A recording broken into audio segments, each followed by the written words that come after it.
नमस्कार दोस्तों, स्वागत है आपका द स्टोरी चैनल पर, जहां हर कहानी एक रहस्य है। यहां हम लाते हैं आपके लिए असली घटनाओं पर आधारित डॉक्यूमेंट्रीज, जिनमें शामिल होते हैं रहस्यमय केसेस, अजीबोगरीब घटनाएं, घोटाले और वो सच्चाई जो अक्सर सामने नहीं आती। अगर आप भी चाहते हैं सच्चाई को गहराई से समझना और जानना, वो कहानियां जो लोगों को हिला कर रख देती है, तो इस चैनल को जरूर से सब्सक्राइब करें। Thank you. तो मुखियाओं के गांव का नाम धर्मस्थल है। उस गांव में उनका जबरदस्त कब्जा है, उनका बहुत बड़ा कंट्रोल है। यहाँ तक कि कर्नाटक का सबसे मशहूर मंदिर भी उसी गांव में है, और वो भी उन्हीं के कंट्रोल में है। उस मुखिया के परिवार को उस मंदिर से इतना पैसा मिलता है कि उन्होंने उस पैसे से अनगिनत प्राइवेट हिंदू मंदिर बना रखे हैं। ये जो मंदिर है, ये एक जैन परिवार का प्राइवेट मंदिर है।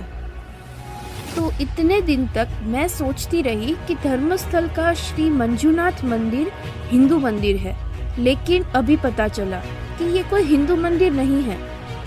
यहाँ एक निजी जैन मंदिर है जो एक जैन परिवार का है।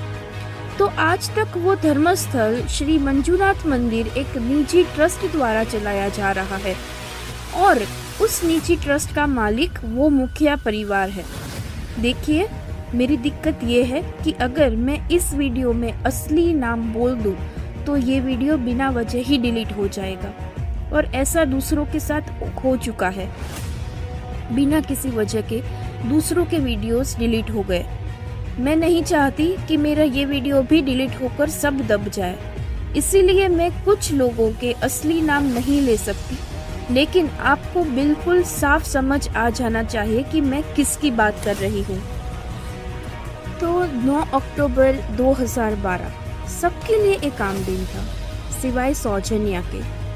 सौजन्या जो पंगला नाम के एक छोटे से गांव से थी, जो धर्मस्थल के पास है, वो बहुत होशियार लड़की थी। वो एसडीएम कॉलेज उजीरे में दूसरी साल की पीयूसी पढ़ रही थी। वो बहुत टैलेंटेड स्टूडेंट थी। तो 9 अक्टूबर 2012 को सुबह करीब 7:30 या 8 बजे वो कॉलेज जाने के लिए तैयार हो रही थी, जैसे हमेशा करती थी। वो मंगलवार था और साथ ही एक लोकल त्योहार था, होसा आकी, नया चावल। इस लोकल त्योहार वाले दिन जो भी घर में पकना होता है, उसमें नए चावल का इस्तेमाल करना पड़ता है। नया चावल निकालते निकालते और नाश्ता बनाते बनाते सौजन्या की माँ काफी देर कर देती है। तो सौजन्या सोचती है कि कॉलेज के लिए देरी हो रही है, बिना नाश्ता किए ही वो निकल जाती है। वो सोच रही होती है, आज तो यहाँ का त्योहार है, शायद कॉलेज जल्दी खत्म हो जाएगा, सीधे दोपहर में घर आकर खाना खा लूंगी। लेकिन कॉलेज पहुंचकर पता चलता है कि उस दिन स्पेशल क्लासेस रखी है। सौजन्या ने न तो नाश्ता किया था और ना ही टिफिन लाया था, तो दोपहर के खाने में उसकी दोस्त जानवी उसे खाना दे, जो लंच बॉक्स लेकर आई थी उससे। लेकिन सौजन्या कहती है, कोई बात नहीं, तुम खा लो, मैं तो घर जाके खा लूंगी। तो कॉलेज करीब 3:45 पर खत्म होता है। सौजन्या बस से कॉलेज से आती है और नेत्रावती बस स्टॉप के पास उतरती है। उसके क्लासमेट्स और दोस्त सब उसके साथ थे। वो सबको अलविदा कहती है और अपने घर की तरफ चल पड़ती है।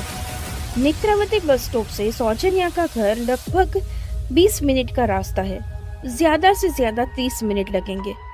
तो सौजन्या अपने घर की तरफ चल रही है। थोड़ी दूर पर प्रकृति अस्पताल है। वहाँ का सिक्योरिटी गार्ड सौजन्या को चलता हुआ देखता है। फिर सौजन्या लगभग 10 मिनट चलने के बाद अपने चाचा से मिलती है। वो उसे देखता है और बात करता है। वो पूछता है, क्यों कॉलेज से इतने देर से आ रही हो? सौजन्या कहती है, नहीं चाचा, कॉलेज में स्पेशल क्लासेस थी, इसीलिए देरी हो गई। तो कुछ देर बातें करने के बाद वो अपने घर की तरफ चल पड़ती है। अब उस जगह से सौजन्या को घर पहुंचने में करीब से करीब 10 मिनट लगेंगे, ज्यादा से ज्यादा 20 मिनट लगेंगे। अगर कॉलेज 3:45 पर खत्म हुआ तो उससे लगभग 4:30 तक घर पहुंच जाना चाहिए था। तो शाम के 6:30-7 बजे तक भी लड़की घर नहीं पहुंचती थी। तो सौजन्या की माँ घर पर परेशान होने लगी। क्या चल रहा है? ये लड़की अभी तक घर क्यों नहीं आई? तो उन्होंने क्या किया, उन्होंने सौजन्या के पिता को फोन किया और चिंता में कहा, हमारी लड़की जो कॉलेज से 3:30-4 बजे तक घर आ जाती थी, अभी 7 बजे होने को आए और वो अभी तक घर नहीं पहुंची। तुम जल्दी से घर आओ और पूछताछ करो। वो घबरा कर बोली। ठीक है। सौजन्या के पिता घर आए और सौजन्या के दोस्तों और क्लासमेट्स को फोन करने लगे, जिनके जिनके नंबर उनके पास थे। वो उनसे सौजन्या के बारे में पूछते हैं, क्या हमारी लड़की तुम्हारे घर आई थी? लेकिन सौजन्या के सारे दोस्त और क्लासमेट्स कहते हैं, नहीं चाचा, सौजन्या हमारे घर तो नहीं आई। वो बस स्टॉप से सीधे आपके घर नहीं गई थी, अभी तक क्यों नहीं आई? फिर सौजन्या के पापा कहते हैं, नहीं, वो नहीं आई, इसीलिए तो मैंने कॉल किया, और कॉल काट देते हैं। फिर सौजन्या के पापा सौजन्या के चाचा को कॉल करते हैं और पूछते हैं, तुम कहाँ हो? सौजन्या अभी तक घर नहीं आई, क्या तुमने उसे देखा? दूसरी तरफ सौजन्या के चाचा कहते हैं, हाँ, मैंने उसे देखा तो था। करीब 4 बजे जब वो कॉलेज से आ रही थी, मैंने उसे देखा, थोड़ी बात भी की। उसके बाद वो अपने घर की तरफ चल गई। अभी तक नहीं आई क्या? वो पूछते हैं। सौजन्या के पिता कहते हैं, नहीं, अब 7 बजे हो गए हैं और बच्ची अभी तक घर नहीं आई। हम बहुत परेशान हैं। तुम एक काम करो, हमारे लोग जुटा लो, सब मिलकर उसे ढूंढते हैं।